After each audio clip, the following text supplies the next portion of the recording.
شرح الصدور کے اندر امام جلال الدین سیوطی رحمۃ اللہ تعالی نقل کرتے ہیں، آپ فرماتے ہیں 4 گناہ ایسے ہیں جو انسان سے مرتے وقت اس کا ایمان چھین لیتے ہیں۔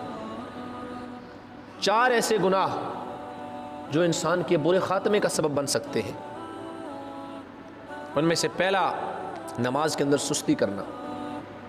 جو بندہ نماز باجماعت کی ادائیگی میں سستی کرتا ہے، یہ ڈر ہے کہ کہیں یہ گناہ مرتے وقت اس سے اس کا ایمان نہ چھین لے، اس گناہ کی وجہ سے کہیں مرتے وقت وہ بے ایمان اور مرتد ہو کر اس دنیا سے نہ چلا جائے۔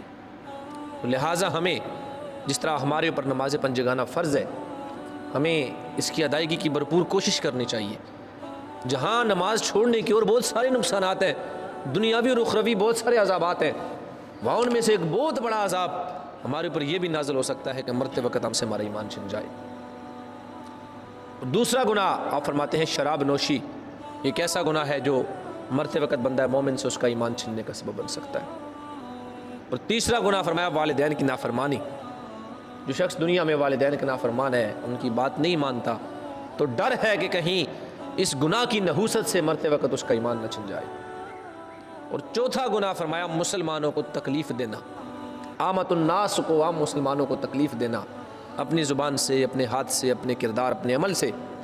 جو بندہ مسلمانوں کو تکلیف دیتا ہے تو یہ گناہ مرتے وقت اسے ڈرنا چاہیے اللہ کی بارگاہ سے۔ امام الانبیاء صلی اللہ علیہ وسلم نے فرمایا المسلم من سلم المسلمون من لسانہ ویدہ۔ مسلمان تو وہ ہے، کامل مومن وہ ہے جس کے ہاتھ اور اس کی زبان سے دوسرے مسلمان محفوظ رہیں۔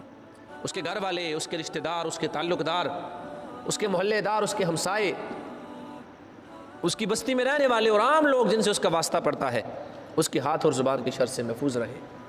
اور اگر کوئی بندہ ایسا نہیں کرتا اور وہ اپنے ہاتھ اور زبان سے لوگوں کو تکلیف دیتا ہے، تو یہ ڈر ہے کہ کہیں ایذائے مسلم مرتے وقت اس سے اس کا ایمان نہ چھین لے۔